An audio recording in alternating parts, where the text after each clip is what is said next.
Hello, my name is Emma, and welcome to Design Patterns in Minutes by dpatterns.com. Today, we're exploring the decorator design pattern, a pattern that allows you to add new behavior to objects dynamically, without changing their structure or the original class. Think about your favorite coffee shop. You start with a simple espresso.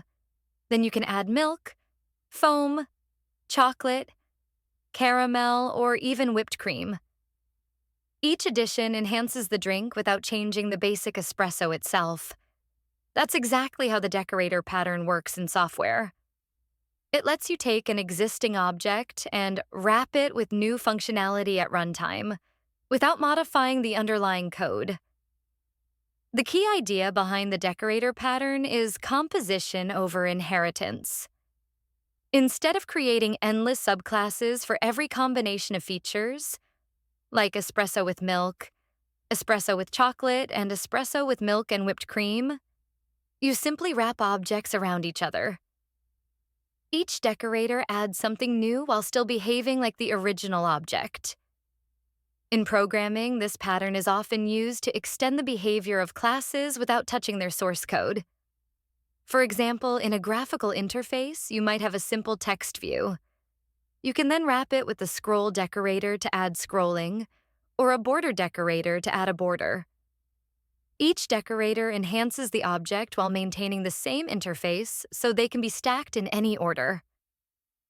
Another great example is in file handling. Imagine a file stream object that reads data. You can wrap it with an encryption decorator, then a compression decorator, and finally a buffering decorator. Each layer adds a feature, and all of them still act like a standard file stream. The beauty of the decorator pattern lies in its flexibility.